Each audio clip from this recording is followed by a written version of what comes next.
Aloha, welcome everyone. Mahalo for taking time and coming out and meet with us. Can you folks hear me okay in the back? Can't tell what the acoustics are like. It's a little after 5:30, so we get started. We have some more folks trickling in and just talk slower. I'm Eva Blumenstein. I'm the Planning Program Manager for Department of Water Supply. We have some department staff here today. This is Sarah right here, and Edna out by the door. And we have our engineering consultant. This is Inge. And actually just had my one. Jennifer. Over there. Yeah, Jennifer. So this meeting is on the proposed water shortage conservation plan that the department is, with the help of Coral engineers, developing for each of our water systems or districts. So this particular meeting is for the Upcountry system only. We had 2 meetings this week for West Maui, Lahaina, yesterday for Central South, and then we're going to have 2 virtual meetings for Hana and Molokai. If you're walking in, or if you did already, please sign up. There's a sign-up sheet at the table at the front, and there is fact sheet, agenda. Help yourself to refreshment. There's sandwiches there, and water and fruit. Just go whenever. Other housekeeping, there's the restrooms to the left there. Wahina and Kane, both there.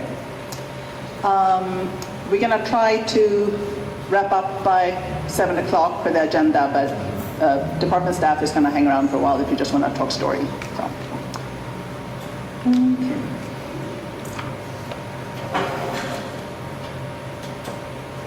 Okay, so our agenda for tonight, just an overview, you know who we are. I'm going to provide you some background and information on the department's conservation program, what we have done to date, and then our goals, what we achieved so far. Then Carolo engineers, Inge here, is going to talk about what we're proposing for the next decade or so to kind of bump up our conservation efforts. And we have to put together a polling exercise or activity if you want to participate in that. And then we'll finish. We have about half an hour for Q&A. So as I go through this presentation, if you can hold your questions till the Q&A, please, that'd be really great. Okay. Do we need to darken this anymore? Do you see okay? That was good. This time? All right. That's one down. Good. Okay. So I think many of you are here tonight because you understand the value of water. This is a finite, precious resource, and there's just so many reasons to conserve. Of course, it's going to save on your water bill, and for us, we have to develop new supply to meet growing demand, and that has become more and more expensive. So the more efficient use we can do of our existing resources, that really helps us to avoid developing additional groundwater sources, surface water, at least buy us some time to do that. Also, if we can agree on more common goals on conservation, then that limits conflicts over water use, and we become more resilient to address longer droughts and climate change. We see the impact on our water resources. And I think for Upcountry, you have definitely experienced that this last October, November, and previous years. We see less rainfall. We see longer droughts. We also have something called in-stream flow standards. We need to let stream water remain in the stream for biological and cultural needs. And at the same time, there is a need, a community desire to increase local agriculture, and we need reliable, affordable water supply to do that. So why are we bringing this up to the community now? It's not anything new. The department have, I think, early 90s, I wasn't there at the time, but the conservation program started in the early 90s with mostly incentive programs. And in around 2016 to 2019, we did the community engagement to update the Maui Island Water Use Development Plan, and we had some extensive input from the community then. We went out to residents, farmers, businesses, to kind of gauge what are some preferable conservation measures and goals to incorporate that into the plan. And that plan was approved by Council and then the State Water Commission. Some areas on the island and on Molokai are also designated water management areas. Every area has finite resources, but some areas have there's more strain on those resources than other places, and there's conflicting needs. And then the State Water Commission steps in and take over management of those resources. So conservation and having water shortage plans is really critical to manage those limited resources, to know what we're supposed to do in a water shortage and what the community can expect. So we contracted Corolla Engineers November 2022, and we hope to wrap this plan up by the end of March this year.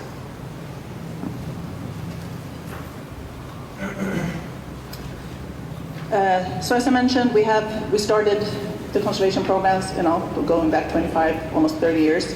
A lot of this has been voluntary incentive type programs, giving away low flow fixtures. We have a rain barrel program, giving away a free low flow, or rather 50-gallon rain barrel to customers that qualify. We still have a program for a free ultra high efficiency toilet. If you do have a toilet that's using 3.5 gallons per flush or more, that will qualify you for a free toilet. We have several educational programs over the years, going out to schools, community events and whatnot. I'll talk a little more in detail about these different programs. And there's several conservation measures that are codified already that's in the existing county code. So some of these, for example, if we increase water rates or we do educational programs, those savings are difficult to quantify, but other measures where we know that low flow fixtures or appliances have been installed, those can easier be measured. So if we're just looking at those low flow programs, they save about 300,000 gallons of water per day.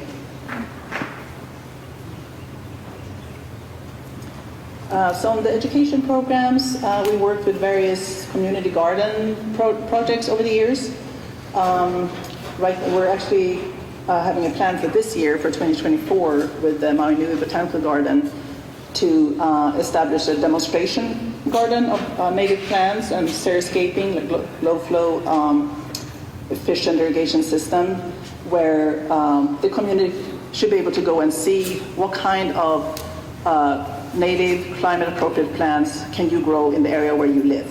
So we hope to have something established with greenhouses and whatnot that would represent every microclimate on Maui.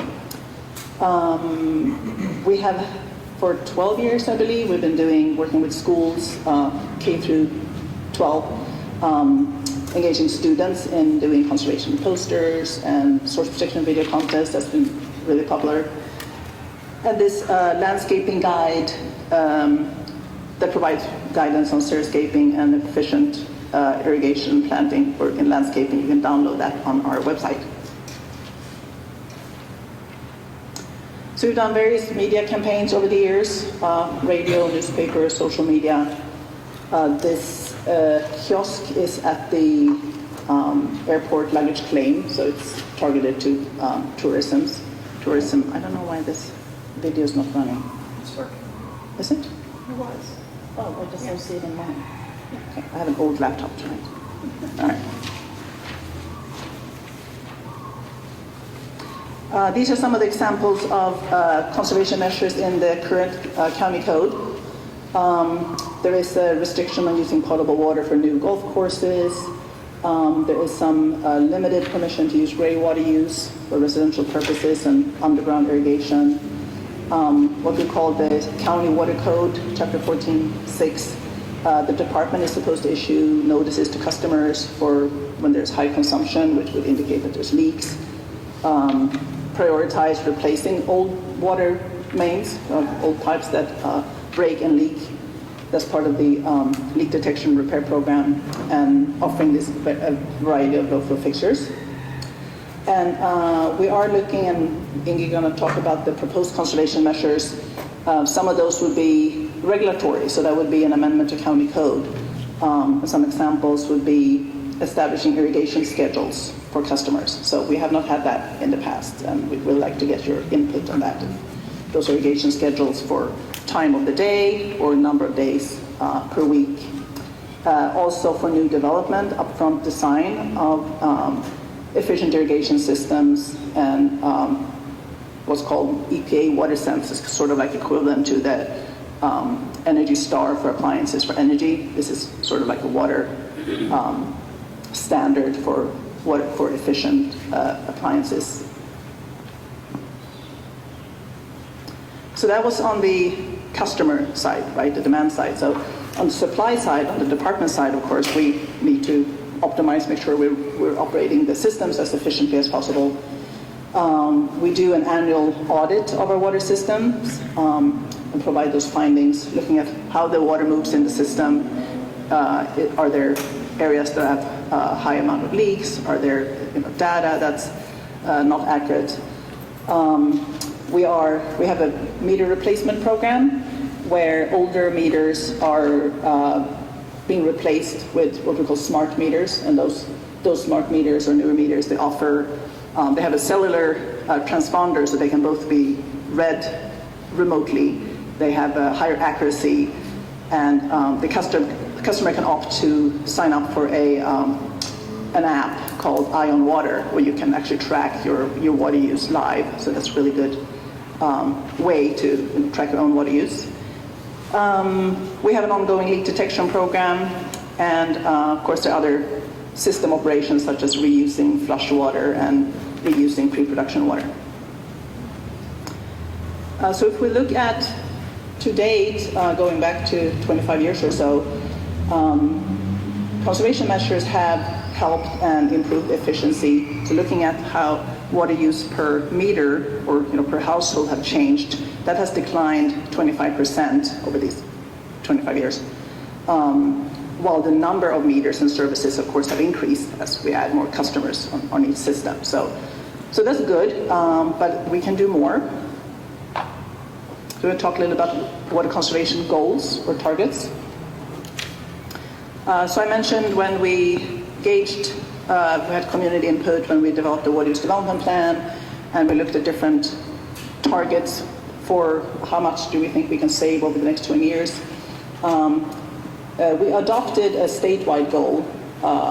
It's something called the Freshwater Initiative that was initiated by the Hawaii Community Foundation, with targets to increase the amount of water we use, the watershed, the acres of watershed that we protect, and the amount of water we conserve.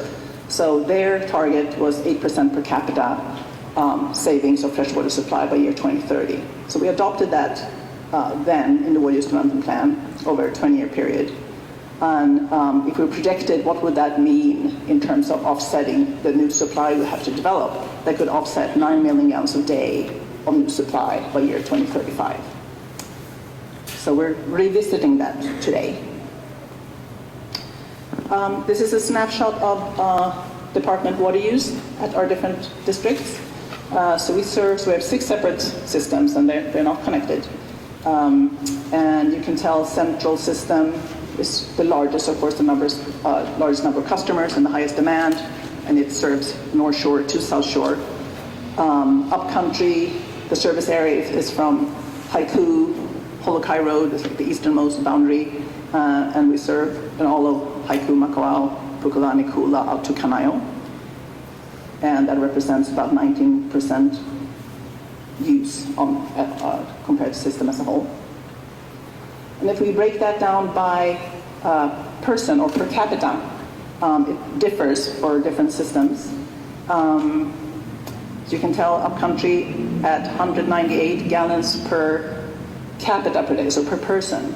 And we also looked at that without ag use, because as you know, we have an extensive number of agricultural users Upcountry.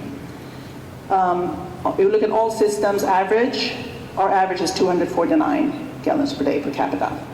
And the highest use is Central South.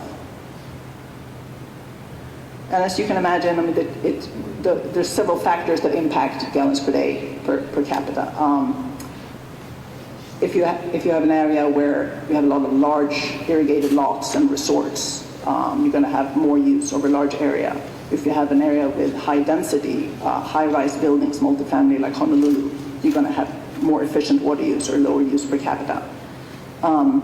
Roughly more than half of water use is for outdoor use.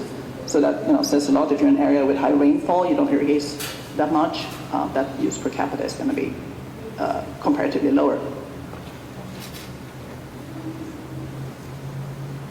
So we also looked at how do we compare to other places in the nation. Not great, but it also means that there's opportunity to improve. Carola helped us, they looked at areas that have extensive tourism, like Orlando, Florida. Looked at Honolulu, that has higher, larger customer base, more density, etc. So yeah, we got some room to improve.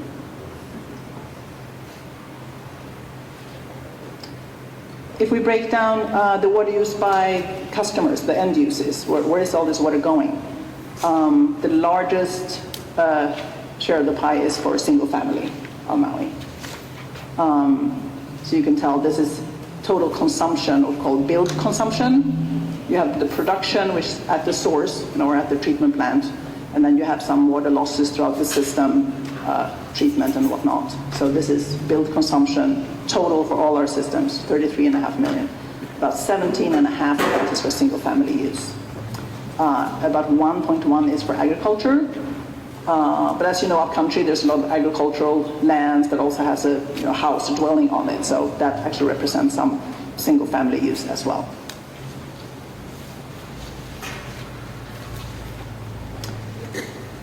So this is, we looked at change in water use and predict water use over time. And population growth is what drives water demand. There's many other factors, and you can look at it different ways. And in the water use development plan, we did several scenarios, population growth being one. Carola looked at the 2020 census, 167,000 residents in Maui County, and then applied the planning department's socioeconomic forecast, which is a bit dated. I learned that they got updated shortly, but that's the 2014 socioeconomic forecast. And based on that, we could reach a population of 222,000 by year 2040. So if we're looking at what does that mean for water use and demand for our systems, for the department systems only. We're currently producing countywide for all our systems about 41.5 million gallons a day. And if we do status quo, we don't think we're gonna do much more on conservation. We just grow with the population growth rate as projected in the socioeconomic forecast. That could mean another 40 million gallons a day of needed water supply. So up to 55.6 million gallons a day.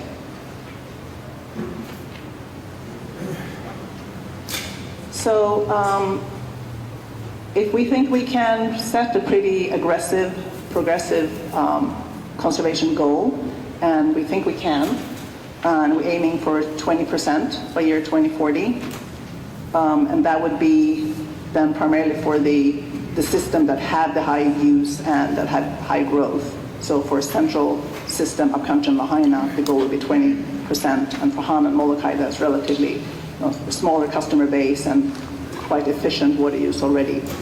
It would be about a 10% goal. We could bring down the gallons per day per person or per capita from 249 to 200 with the right portfolio of conservation measures. And that could then save us, or sort of at least delay some of the we still have to develop source, but we can make more efficient use of the supply we have, and we can delay the development of additional source and use of water resources. So the demand could be reduced by 11 million gallons a day by year 2040. What is that in overall water? 37 billion gallons, or enough water to cover 113,000 Lahaina Luna football fields with 1 foot of water. Okay, looking by system, and we're just looking at Upcountry today. So total consumption here, it ranges really from 5.5 to 8.5 million gallons a day. It's very seasonal, depends on the rain. Upcountry is sensitive to rainfall, and we have a lot of outdoor irrigation. But you can tell still single family represents the largest amount of that demand. Agriculture, a little less than one, but it's the same. It varies quite a bit depending on rainfall and season. And as I mentioned, the locations that we serve ranges from Haiku up to Ulapalakua, Kanaio.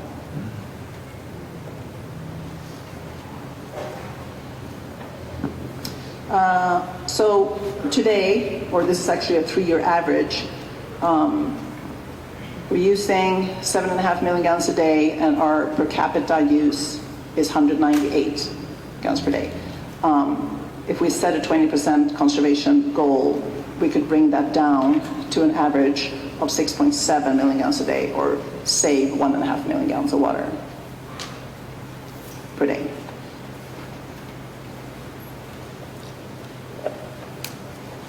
So I want to mention too that I'm going to turn it over to Inga here. We're going to also talk about what we're proposing, and we would really like your feedback and input, what you think about these measures. But there are a lot of other programs that we're not mentioning here tonight, looking at alternative water supply, looking at gray water and stormwater reclamation, desalinated water, more reservoir and storage for our country, new groundwater development. There's all these different large capital improvement programs that we are pursuing at the same time. And actually, Carollo is contracted to do some of that work too. But what we're talking about tonight, setting these goals, is the supply and demand side measure, what we're proposing to do, including some of these changes to county code that we really like community input on before we go to council, because that would be bill for an ordinance. Okay. I'm going to turn over to Inga. Thank you so much, Eva. So my name is Inga Wiersema. I'm with Coral Engineers, as Eva already said a few times.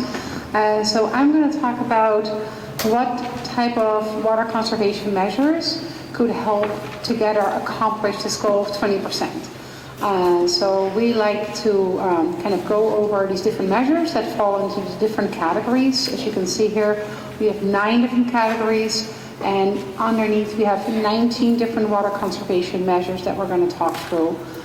There's many other measures out there, so we kind of trimmed it down a little bit to these. But if you have any other ideas, or before we kind of do the polling activity, we'd like to hear from you if there's other kind of measures that you'll be interested in. The purpose is really to kind of talk through these measures. There was a handout at the front, at the entrance there, where Edna is, so if you didn't have it, the second page of this handout presents exactly all the 19 measures that I'm going to talk through. And so all the information is there. And then when I'm done talking through this, we're going to do this polling activity. Hopefully it's fun. I have some stickers, and we're going to answer the key question: which of these measures I'm going to talk through would you be most interested in, or do you think have the most promise to help accomplish this 20% goal? So do an activity later. So if you want to use the handout to already circle things that you say, oh, that sounds great, or have questions, we have another 25 minutes or 30 minutes of Q&A at the end, and department staff will be here longer if needed just to have conversation. So with that, I want to talk through all of these categories. The first one is AMI, and it stands for Advanced Metering Infrastructure. It's a program that the county has already started, but during COVID it got put on hold due to supply chain issues. And it deals with replacing existing and old meters with new advanced metering infrastructure, newer technology that's becoming the national standard in billing. As Eva said, this will provide cellular connection, and that has 2 benefits. It will gather data that you can directly see on your smartphone. How much water am I using today? You don't have to wait for the bill in a month. How much water did I lose last month? You can see per day, real time, or per hour, how much water you're using. And this data is very helpful to detect leaks, which is information that the department can use, the county, to come out and help fix leaks if they are there, and to lower your water bill, but also to change behavior. Younger generations, specifically like the Gen Zs, they are kind of do this like water gaming, and I kind of like make it a game to look at their phone. This is a pretty promising measure. It has proven in other utilities where I've done some research that it could save between 8 and 15% of water demand. So when we talk about a 20% goal, just this measure alone could get there a long way because it's really tied into reducing leaks. So that's the first measure, and it will impact both indoor and outdoor demand, and it's really, once it's implemented, it'll be kind of available to you for all those meters. The second category is plumbing fixtures. So as you can see, there's 5 different measures here that fall under this category. The first one is this high efficiency toilet incentive that's already been provided. If you have a toilet that's 3.5 gallons per flush, you qualify for a free toilet. This would continue that program. The second one is a new program. It will provide a rebate incentive for high efficiency clothes washers. This doesn't just only save water, but it would also save energy. The next one is another incentive for more government buildings and public facilities to install water efficient fixtures, both indoor but also on the landscaping side. All these 3 would be voluntary.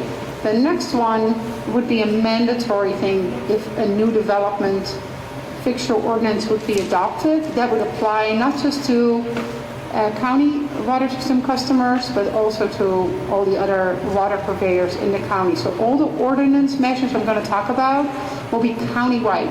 You know probably that there's private water utilities, etc. also. So ordinances will apply to everybody.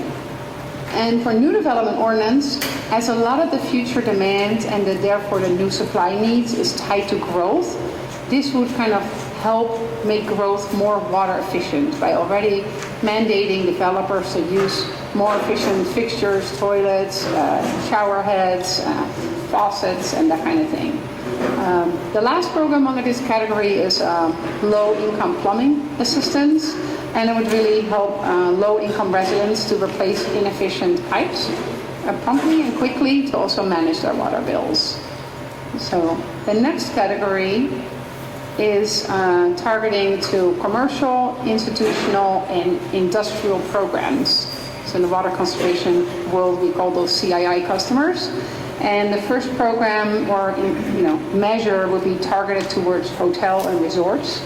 And that could be consisting of the county would do an audit at a hotel or resort and then make a deal, and then whatever comes out of this audit, identifying all sorts of things that could be fixed or improved, then the hotel or resort will be on the hook to actually make these changes to reduce the amount of water that has been consumed by that customer.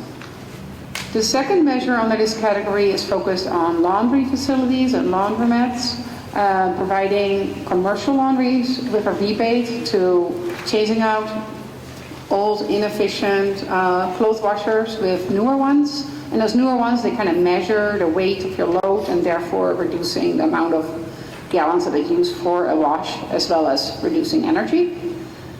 The next one is a continuation of an existing program, the pre-rinse spray valve giveaway. This is for commercial kitchens, where they use, pre-rinse before they do the dishes. They kind of do this rinsing, and this is a fairly low-cost device to really reduce water use. And again, it would also reduce energy because it's hot water that they use for this pre-rinse.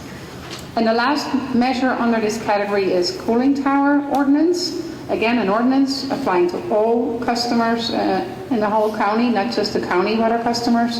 And if a measure will be adopted here, and this was done in many other places, but one of them was in Arizona, they mandate that cooling towers would recycle their water 10 times versus just 1 time or sometimes 2 times. So it really brings down the amount of water used for cooling facilities, for air conditioning units.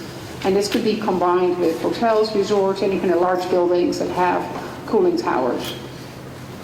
So the next category, as you can see on the bottom there, saving potential is very high because there's quite a bit of outdoor demand.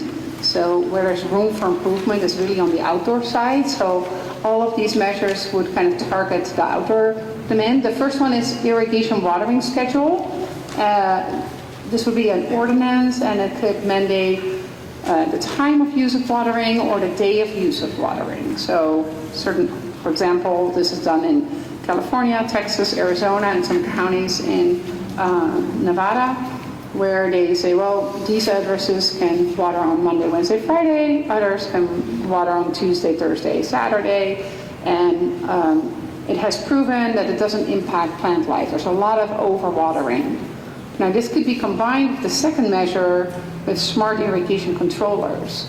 So rather than just having a timer on your irrigation system, it could be tied into a moisture content measurement. So then if it has been raining, then although it's Tuesday, your water irrigation wouldn't go off. So this really avoids overwatering, bringing that outdoor demand down. And this will be also a voluntary measure with just a rebate. And the next one, we kind of take it one step further, focusing on xeriscape improvement incentive. This is sometimes called cash for grass in other states, specifically in California, I'm familiar with that, where per square foot of turf, if you replace it with more climate resilient native planting, you can convert your front yard or backyard landscaping, let's say 1,000 square foot, get a certain amount of money for that, and you can put that towards a more water efficient landscaping. And so the garden that Eva was talking about would provide demonstration of plants that would be applicable for the climate or microclimate area that you live in. All of these are outdoor. Next category is education. This is also a continuation of an existing program. It's been very popular. There's two measures here that we identified. One is the recognition program. This is really hoping to kind of tell success stories and share those and inspire others by kind of putting some businesses or customers in the spotlight who have significantly reduced their water use and how they've done that to help others kind of do the same. And the second one would be a public education program, continuing what's already going on. We all know that if we educate our children, they come home and they educate us as parents, and also it will change like long-term behavior.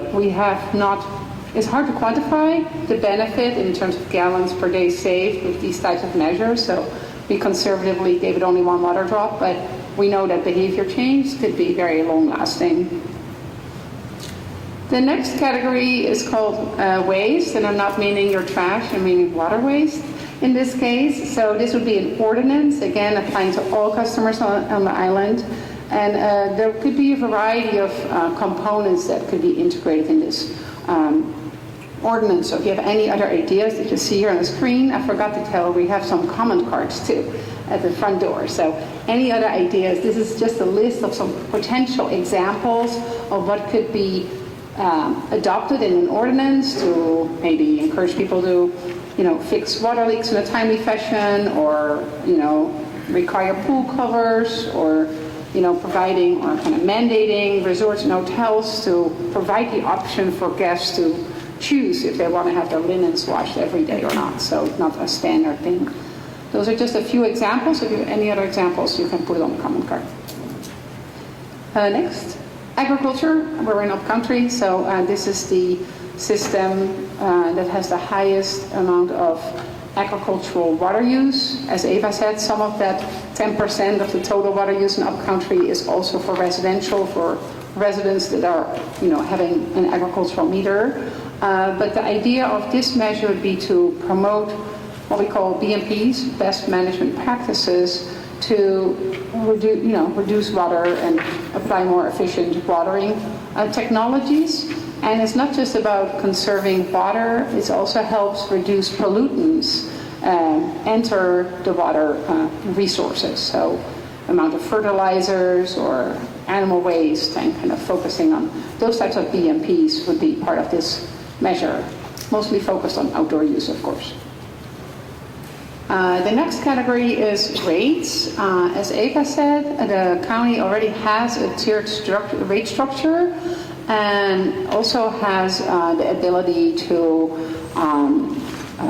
enforce drought rates if there is a drought. So then the water rates would be different if there's a drought declaration.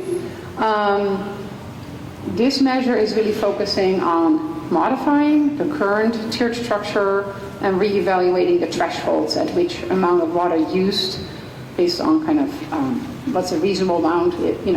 If people use a lot of water, then it would be getting progressively more expensive. This would be just a modification of that. And it would be focused on both indoor and outdoor use. And if adopted, it would be, of course, mandatory. The next category is focusing on water loss.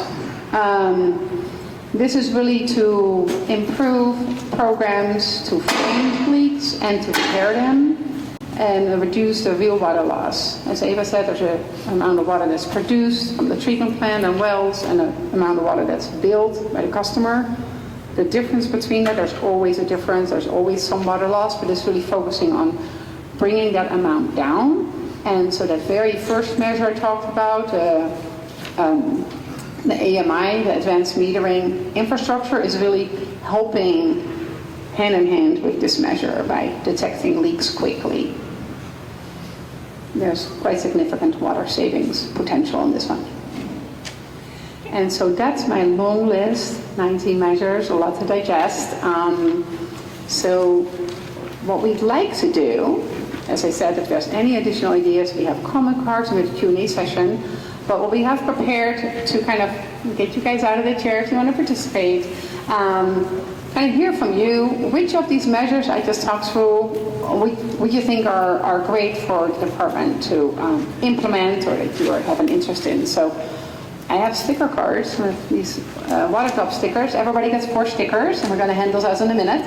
And then we have this key question here: which water conservation measures should Department of Water Supply prioritize? So you get 4 water drop stickers to vote on, and then you can place the stickers like, I'm not sure how long this cord is, but here on the right side of these boards. So we have 2 polling stations. One is here on this side, and then one is on that side. So we're going to just tally up the numbers in the end. It doesn't matter where you're going to go. And so you can place your stickers on the measures you like best. If you like one a lot, you can give it 2, 3, or even 4 stickers. That's fine. And if you want, you can use the handout as a reference. The sequence of the conservation measures on the board, from the first on the left and then on the right, are the same sequence as you have on your handout. So you're like, oh, what was this program about? You can kind of take your time. We have about 20 minutes that we have dedicated to this, but if we take a little more time, that's fine, because we have a great turnout. Thank you again for coming, by the way, on your evening, so and sort of during dinner time. So we really appreciate that. But with that, Jennifer is standing next to that sheet. She has some stickers. I'm going to go there, and I'll hand out stickers there, and everybody can kind of take their time, and we'd like to get your input. Thank you in advance for participating. You may mention already, but the water drop shows how much conservation you did relative to green. Yeah, the number of drops that you see by measure is just indicating how high efficiency we think. 1 drop, not so much, 3, really high efficiency. So we got about 20 minutes to do this. Thanks, Tony. Okay, so I want to kind of slowly get everybody back in their seat if possible, so we have enough time for Q&A. I heard so many great ideas tonight, so I want to see a lot of stickers. So again, thank you so much for your participation, and other ideas are equally important, so please take your time to write out any specific questions or other ideas on the comment card, so we capture those tonight. Or later, Eva will share an email address here, it's already on the screen, to be in touch also after this evening, because this is not the end of the input, but I'm going to hand the mic over to Eva, and so if there's any additional questions, I already see a hand raised. Just a quick question. When we talked, you said there was going to be a council meeting where you're going to go and talk about infrastructure. Do you have any idea when that may be? Yeah, that was just me talking story with you. So first, in terms of the regulatory measures that Inge was talking about, some things that would be new code, that would be a new bill for an ordinance. So that would be coming in front of council. We're thinking like March or so, maybe April, is first going to go to our board. But what you and I talked about, that was investing in storage in raw water reservoirs for Upcountry. Right. And that's something we're putting into our next fiscal year budget. So if if you're Upcountry, you want to support that, come testify, I just counsel. want to make sure I'm there to testify so Thank you. that they hear it from me. That's all. Yes, so just please raise your hand. And I'm sorry, we usually have a second mic, but we don't have it tonight. So if you want, come and grab my mic, just come up here. I can generally hear you from back where you are. I see a question there. Yes. So you're saying that it's not mandated at this time for like new construction? I mean, I went through Maui the other day, and there's a huge new subdivision that's come in. What would it take to get all their fixtures and their toilets to be mandated that, hey, we're not doing new subdivisions unless it's mandated to be conservative? Thank you. Yeah, so the question was, right now, is there not water-efficient fixtures required in new development? So the Uniform Plumbing Code has changed a bit over the years, but it's not to where it could be. We talked about upfront water-efficient irrigation technology for outdoor. We talked about EPA WaterSense approved appliances and really like ultra-low flow fixtures. So that would take a change to county code, and that's one of the sort of top recommendations that we want to gauge your input on, because that's sort of shifting a bit of the burden onto the customer or the developer. It may come at an extra cost. So, but we know it has big bang for the buck. So, yeah, that would take a change in code. So that would be, one of our recommended measures. That would be regulatory. Because like Lahaina, I mean, granted it's not in the Upcountry water thing, but how much of Lahaina that burned down and gone is to be rebuilt is. There's opportunity to rebuild better, for sure. And, a new development that can be just more water efficient than it is today. So would it causes people to retrofit it if they're busy putting in just regular stuff? So this would be for new development. The retrofit, sort of what we've done to date, is incentives. You can come to us, we're going to give you a low flow, ultra low flow toilet, we give you free low flow fixtures. That's the incentives, but this would be the mandatory upfront design. Yes, Yeah, just speaking to that a little bit, I'm not sure what version of the plumbing code that the county has adopted. They wouldn't have to do anything other than probably adopt the newer plumbing code. We moved from Washington State, and the last custom home we did there before we moved was probably 4 years ago. We were builders, and everything was low flow according to the plumbing code there. So that would have been at least 4 years old, and like I said, everything was required low flow fixtures, heads, and that was just part of the current code, which was probably like a 2018 or 2019 code. Yeah, ours is a little older. I mean, it has improved over the years. Right, but all I they'd think have it's to do is 96. adopt the new code, and overnight, now the fixtures are required, and it costs no more for a low flow fixture than Yeah, a a lot of these regular things, thing. exactly, it's not going to come at an additional Right. cost. It's, when you look at more efficient irrigation So systems. the county and all could do that in 2 weeks and take care of Highland Maui. There you go. Yes. Actually, I have a couple of questions. The first one was, I heard you mention several times that these plans are hoping to delay or buy time for the county to get new infrastructures in place. And I guess my current question was, what are the current infrastructures that are being built? And what are their plans to help get the applicants who's been waiting for over 20 years to get the water meters? I know you mentioned they've been having these conservation plans for years and years, but there's some family members that I know that's been on this for over 20 years trying to get water. Yeah, so the question is, what is the county doing now in terms of securing more source, improving infrastructure? There are 1,400 applicants still on the priority list. You're familiar with that? Who's been waiting for more than 20 years. So it's a high priority of the current administration and the director. I can speak to some of the planned source development. So right now, this fiscal year that's ongoing, we are contracting out engineering analysis to do 2 new well fields in Maui Aquifer. That would be direct sustainable source to really improve our resiliency and our drought resiliency for Upcountry. There is one ongoing source development that's done by the state, PLNR, the Kealaloa well. It's been some permitting delays, but the department is supposed to operate that well and get a portion of that allocation, so that would help a little bit too in terms of sustainable supply for our country. new plans for the next fiscal year is what I just mentioned, raw water reservoirs. That's a really big ticket item. There's been a lot of challenges trying to move that forward in the past. Funding, federal funding, this is an $100 million project, and we can't do several of these. It's sort of like it rises to the top, then maybe the only large infrastructure project that we could afford. But there's a lot of opportunities now for federal funding and even grants. And there's other things like dam liability, some constraints has to do with raw water reservoir. But those are probably the two biggest things right now to help get some reliable source for the meter list. Are they opening up the water meter list? Because I was told that they Can you say that, please? I think as far as 13, they are not accepting anymore.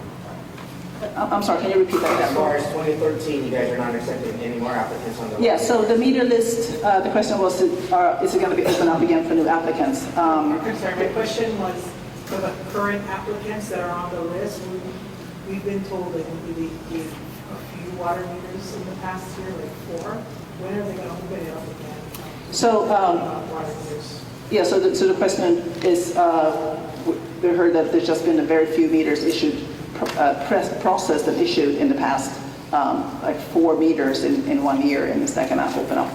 So the processing rate has definitely been a huge problem, and the main constraint is engineers. We have had an enormous challenge to hire engineers, and there's really no way around. I mean, there's tools you can use to speed it up, but the processing rate, the constraint has been individual engineers to actually do it. So that has improved. Under current director, there's been several vacancies filled. I don't understand why you say you need an engineer to approve somebody that's been on the list. So just so if you are an applicant on the list, so your turn comes up, and you're getting an offer. So all the review of the construction plans, this may be for an individual meter, for a subdivision, all different, takes an engineer review. So just the department engineer to do that. Some of them are very straightforward and some are more complex, but that has been slowing the rate at what the meters applications have been processed. Why do you don't need an engineer? You've already done all the work, all the infrastructure work. Why would you need another engineer plan? Yeah, actually, I wanted to get back to the question, because we have, between filling vacancies of permanent civil service engineers, under current director, we've also been using consultants to add that manpower and womanpower, and that is Carolo. So, Yeah, and I can help a little bit more with the answer to that question. So I understand that, when you develop a building plan, you've done your own analysis of what that site needs. What you need, yeah, and the county can approve it. What they need, though, is to understand how it's going to connect to the rest of the system and make sure they're going to have enough water and a water pressure to serve everybody if that new demand comes in. So there's 2 things in addition to adding more engineers and engineering resources. They're also developing a hydraulic model that can be used to much more quickly run the calculations to understand how the new demand will affect everybody else. And as you all know, we have storage and other issues that are being affected during the drought situation. So it's a complicated problem, but as was said, the folks are very aware that there's a high need and a demand for this, and they are working at chipping away at the problem to be able to speed this up. I think in the next year, you'll start to see significant progress being made on that. So, yes. First of all, I can hear them. I'd like to hear me. thank you. With regard to your presentation, you showed the population figures, but you only showed residents. 40% of the people on the island are tourists. They were not even included in that chart. My guess is that tourists use much more water per capita than residents do, with swimming pools, golf courses, showers, etc., and restaurant food being cleaned in the restaurants, etc. So I would hope that you would modify things. And the question I have really is, what about the per capita use? Were you just dividing by the resident population, or did you account for the number of people on the island when you had per capita figures? That's my first comment. Second one, rather than using water per day, gallons per day, as if it's a fixed number, it's actually quite seasonal. During the summertime, during June and July, August, we use much more water for irrigation purposes than we do in January and February. And that's actually when the water is most short in supply because it's the drought situation. So I think all of the calculations you do should really look at the time of the year when the system is most stressed, not the average for the whole year. I think that becomes very misleading. You didn't talk at all about reservoirs. You said there's another study being done on reservoirs. I think that reservoirs and water tanks, doesn't have to be always reservoirs, it can be water tanks. We need a separate study on cost analysis describing what the costs would be and the benefits of putting in reservoirs and water tanks, particularly upcountry, and not just for the water conservation, because during the rainy season those tanks can be filled and left there. Don't have to use that water during the year, but when there's a drought situation or when there's a fire, that water would be available for both fire and conservation uses. And I think that's very critical and high priority over many things like fixing a couple of water faucets in your house. I think we really look at the hundreds of millions of gallons that could be stored in capacity. Also, down country and even in Haiku side, there are reservoirs. All of those reservoirs should be lined. If you want to talk about conservation, they all should be lined. And secondly, as covers on those reservoirs, there should be covers to prevent evaporation as a conservation measure, and the covers should be solar panels. The solar panels would produce electricity that would allow you to pump water from wells and make it much more efficient. There are a whole list of things that I think make it much more sophisticated than just talking about small little items that can be done in a residential unit. I'll leave it to others to speak. I have a whole bunch of longer lists. Thank you, Dick. I'll try to remember. Your first question was the forecast and if this was just based on residential population. So the census is, so as I mentioned, this is based on the 2020 census. So that would be the residential population. The water use is, however, all water use in that district. So that would, for Central South Maui specifically, that would include all the resort use. So you're going to have a higher gallons per day per capita because you're including, you can't, the census doesn't include the transient population, but the water use. So you're going to have a higher water use per capita in South Maui where you have the resorts. And we have vacation rentals all over our country. So those need, it's not just the hotels in South and West Maui. Yeah, so any transient population, that adds to the water use, but the capita, the persons, is the census. Yeah, you mentioned reservoirs. I mean, I did mention the proposed new raw water reservoirs for Upcountry, and that's really a big ticket item.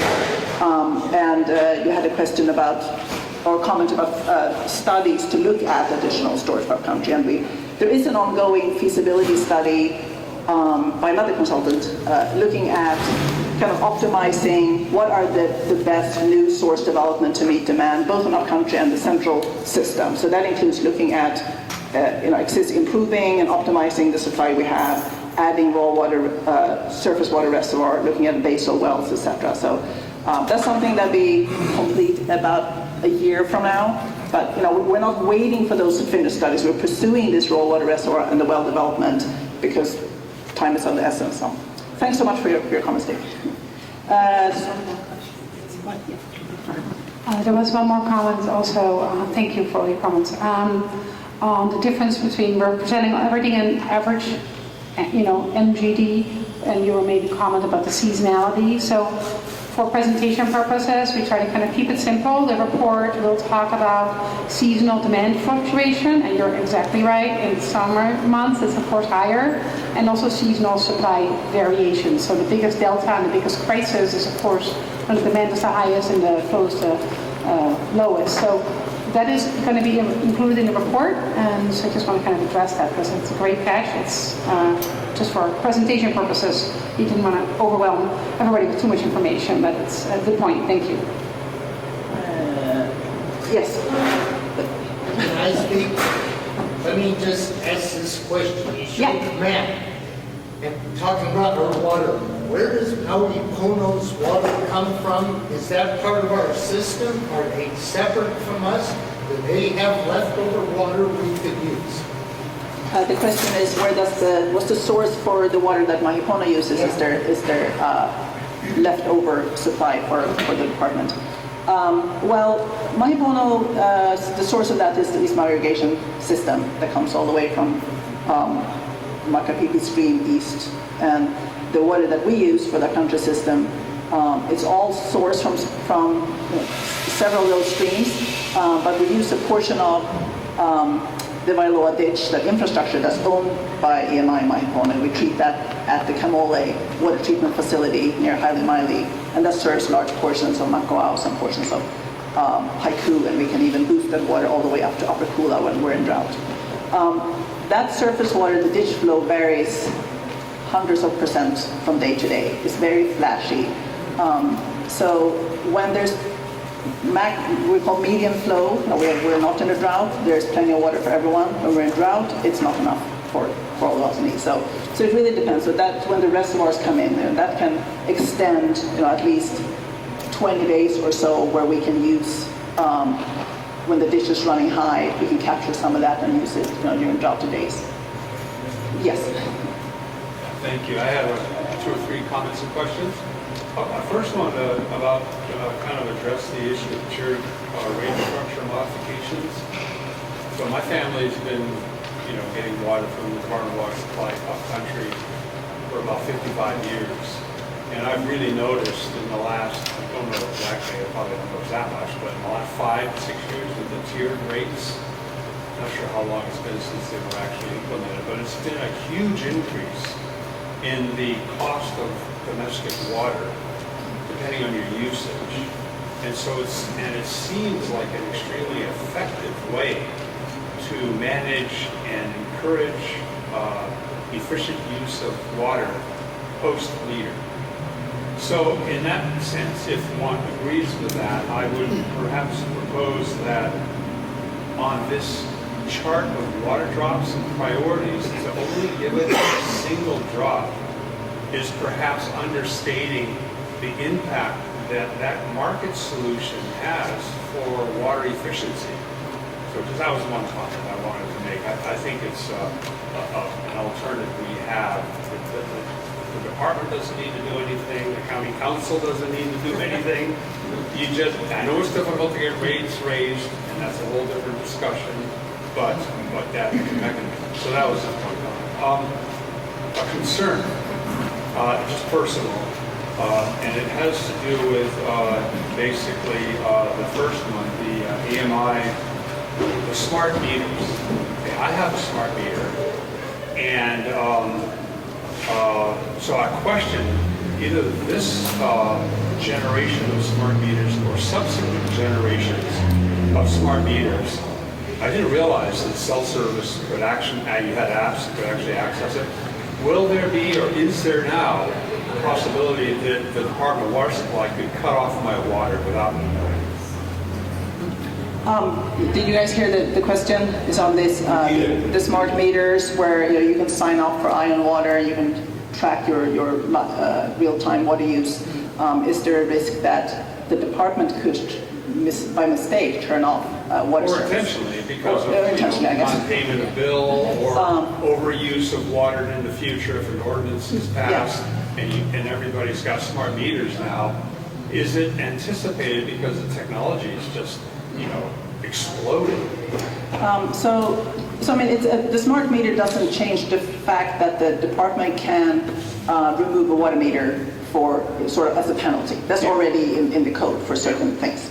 And the ordinance we're proposing with additional measures, I mean, that would be the same, like ultimate penalty. There's some fines, but ultimate penalty is removal of the meter, which nobody wants. So that doesn't change. The smart meter, and I also want to say that for Upcountry, I think it's been maybe 700 or so meters installed in Kula only. So a lot of central Kapalui, Kihei have smart meters installed in Lahaina and working towards each area. But there's definitely been some challenges, both with switching of the cellular service, transponders who hasn't worked. So there's a lot of kinks that's still being worked out. We're gonna really have to work seeing the different challenges with that system. But it does say that they're more accurate and it saves time that you can read them remotely. But yeah, it doesn't change. The question that I had, and maybe because you all are researching nationwide, worldwide, globally with this technology of smart meters.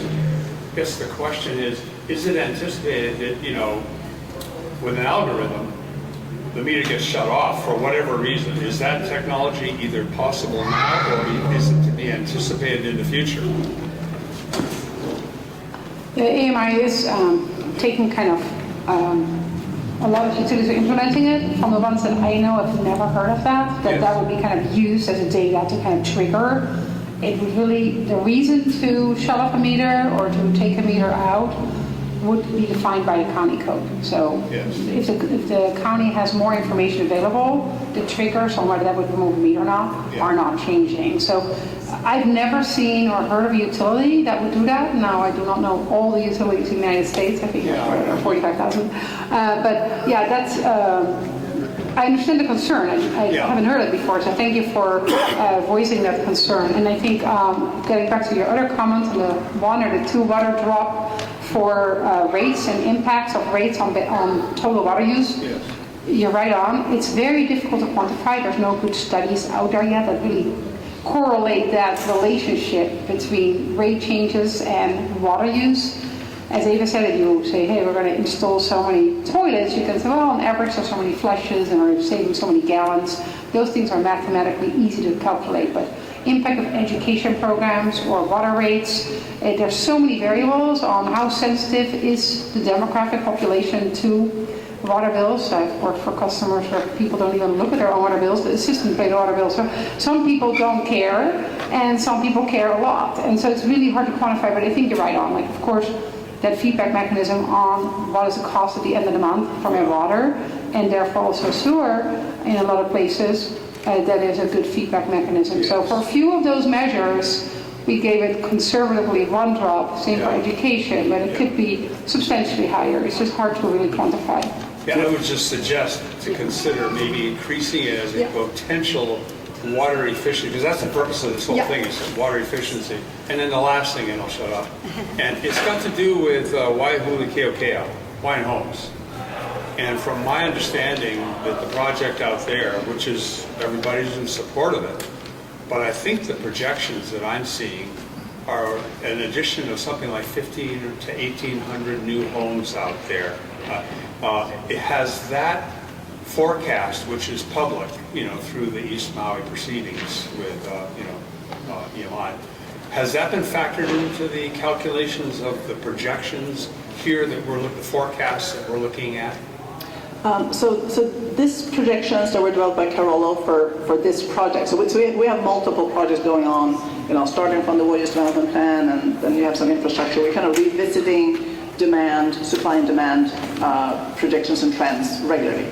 For this project, it was based on population growth rate, so it doesn't include individual projects.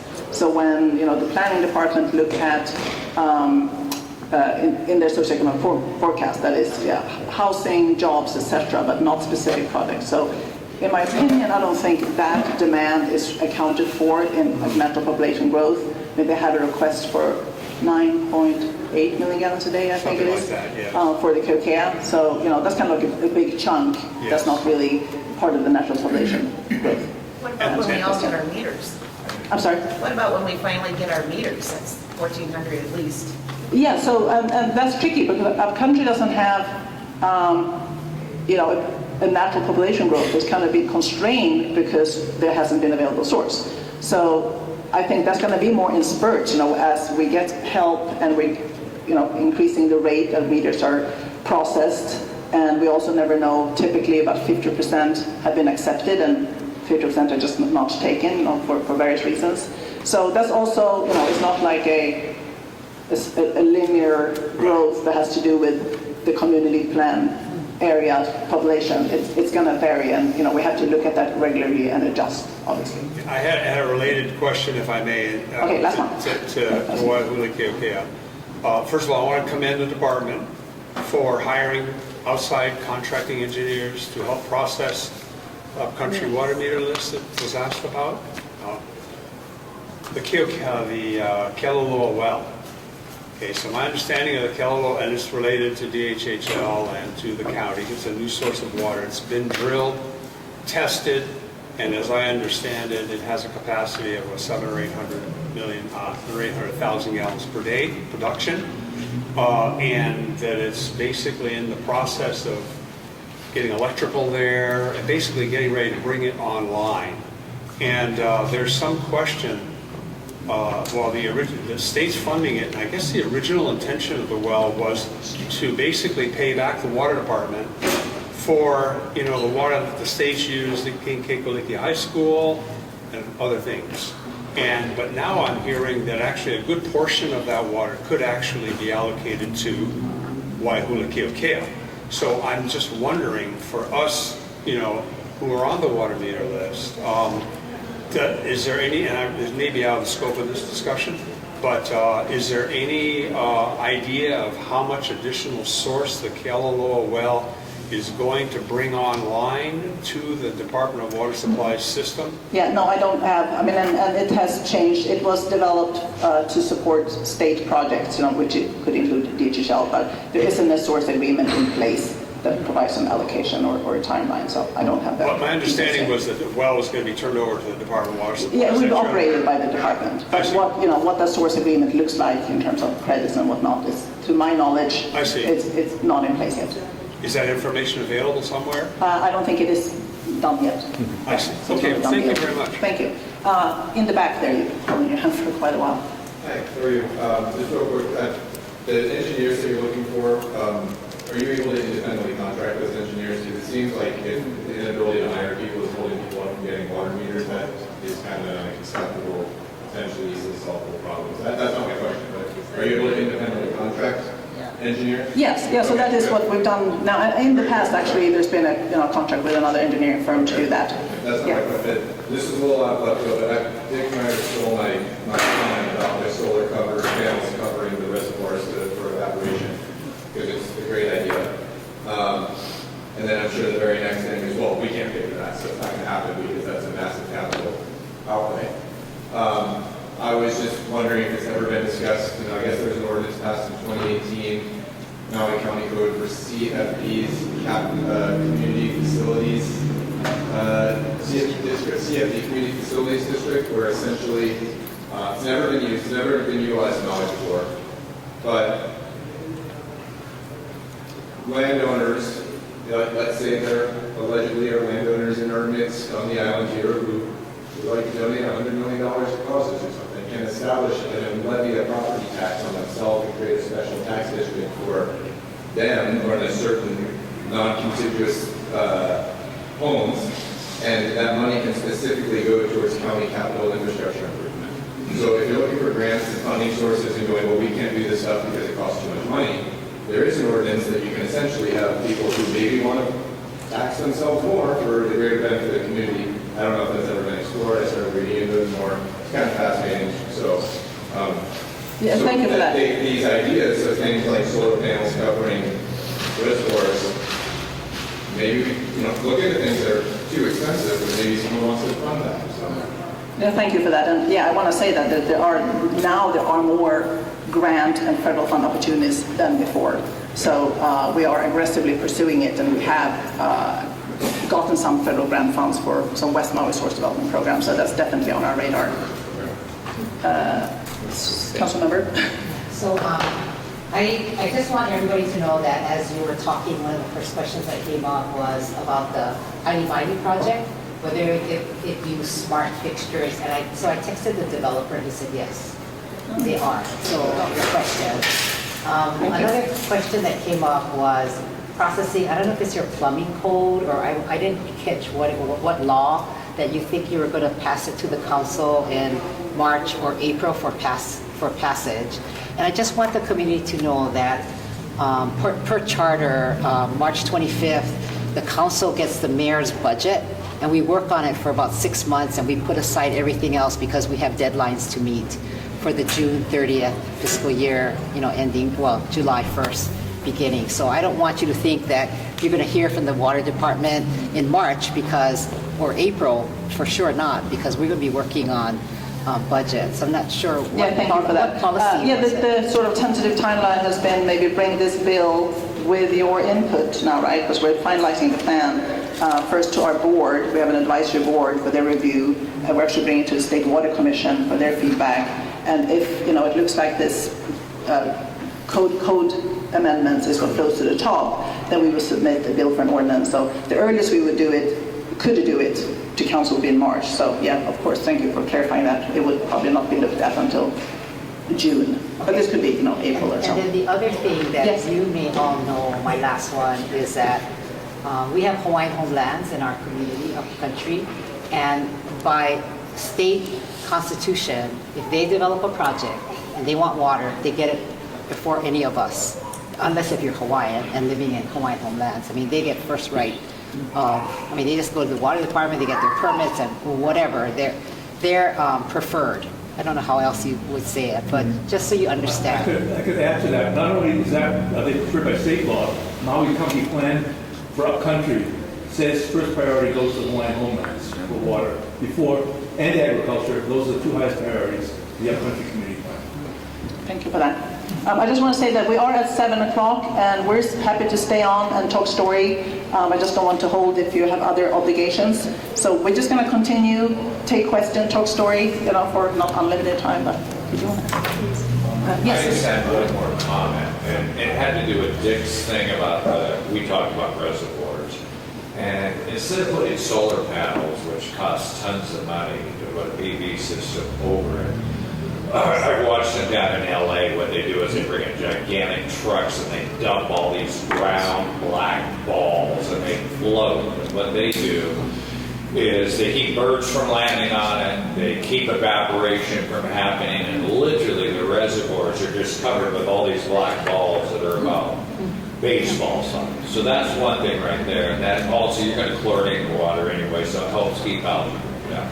The other two things that I wanted to mention as a proactive thing. Every time I get my water bill, it's in an envelope and it's just a postcard.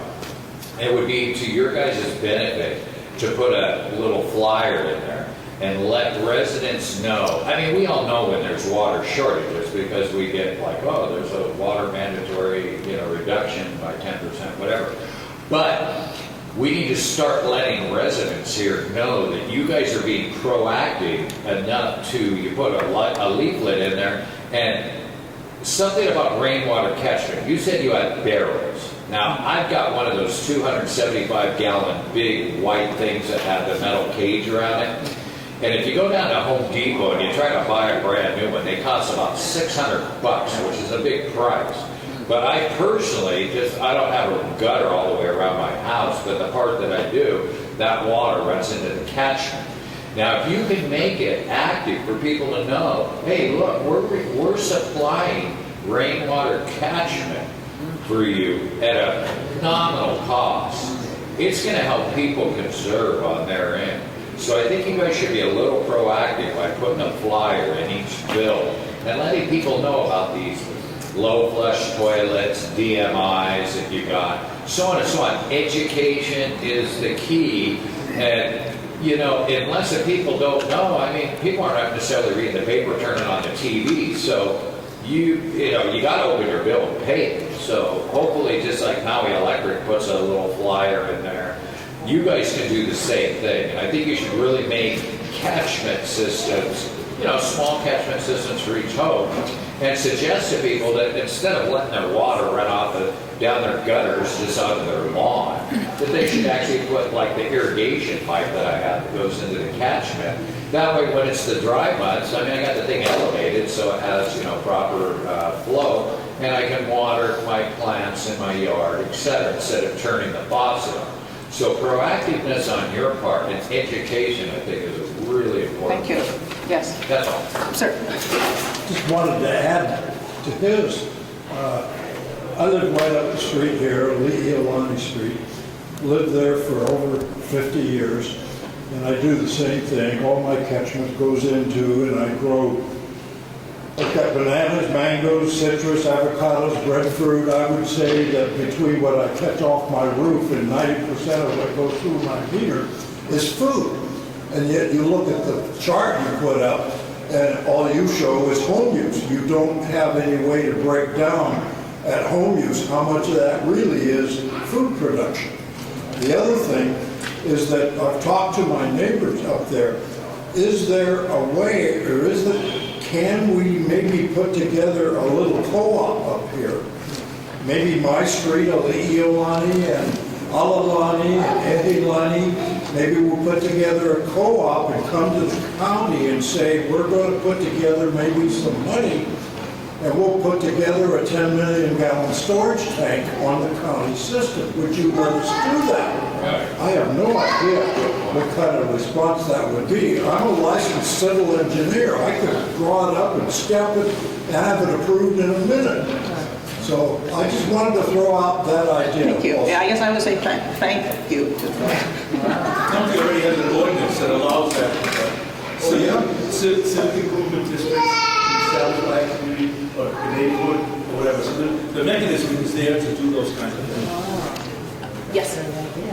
I find it difficult. I live here now 35 years old, so I have everything going in Maui, and we definitely are tuned into more and more droughts. Okay, we've got the drought again. Okay, we've got no longer season of drought. What stage are we in? What are we going to do? Checking the newspaper, listening to the radio, even, the TV. And it doesn't clearly really say your drought's starting now, it's ending, or it's changing. I finally, last year, when it was ending, I had to go on the website and find it, and I thought, well, I haven't heard it on the paper, I haven't seen it in the paper, haven't heard it anywhere. Finally called the Department of Water, and they weren't even sure. They, well, let me check the website. Oh, yeah, okay, it says it there, so that's the date that it ended. It's like, okay, but way too hard to know when I was good to go and when I wasn't. We need to promote and get that message out clear. Yeah, I hear you. Yes. I just have a comment because they did like a great volunteer providing they tell customers the option of not having any knowledge. I'm just wondering, like, for example, for us, if we're finding that, we are having to do it, so why is that even an option? To say that you, as a, it's coming to the hotel every day, it's your right to get your things loaded. Yeah, you're talking about the program to require hotels to have that. You don't. So it's just providing the hotel customers an option of not having. Yeah, I mean, if we're in drought, then they should be told, sorry, you're not going to get that service because we're in drought. Because if we're doing that, it kind of also stem back to someone said seasonal tourism. Has anybody, and was there any discussion, and I know this may not be the truth, about the seasonal tourism? No, it's a very good comments, and a lot of the resorts that they're not on the Upcountry system, they haven't suffered the kind of drought and shortage declarations as you do. And there's been something called the Green Business Initiative too, sort of an award program. So to date, these programs has been more incentivize the resorts to do this. If there is a true supply shortage, you may just have a limited amount of water, and it's going to be up to you how you allocate that. So are you then going to launder the bedding every day? Probably not. So right now there's nothing that's restricted. I think it's a good thought because it's, right now it's just left out, and it's sort of what would be called an excessive or unnecessary use of water. You really don't have to. And wanted to follow up with from the county, who can we talk to? Because I mentioned earlier, a relative of mine was trying to meet, when they filled out a form, they were told 5 to 6 months before someone will contact them in regards to the water meter. The priority list? Yes. I feel like 5 to 6 months is a really long time. It is. I'm going to see some kind of a way around that. So yeah, it's been sadly a very long response time, and I sort of don't want to make excuses. I think it's really just been the shortage of engineer and staffing in general that just getting back to customers has been a long time. So we are in better shape today. So I think if you just want to, I can give you my card. I can actually give you a phone number, but the rate of processing is still too slow. We're not getting to applications. Is there an accountability for the efficiency? I've been through county permitting considerations, and I'm not the only one that might say this, but I'll say it out loud, that a lot of inefficiencies within the county government, the county workers, they're not incentivized to get the work done. I don't know if they pick up a piece of paper and work it through the system to its completion, if it takes 2 hours, or pick up 100 sheets in a day and never get any one of them complete. So is there some sort of accountability that the county and the county employees, some of them I'm sure work their rear off and work really efficient, and others not so much.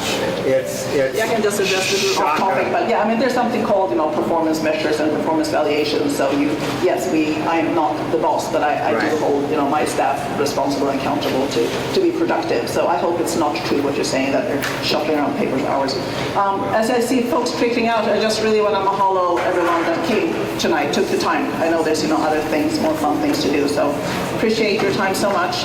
We'll stick around, just come up and talk story with us. We'll be here for a little while longer. Mahalo.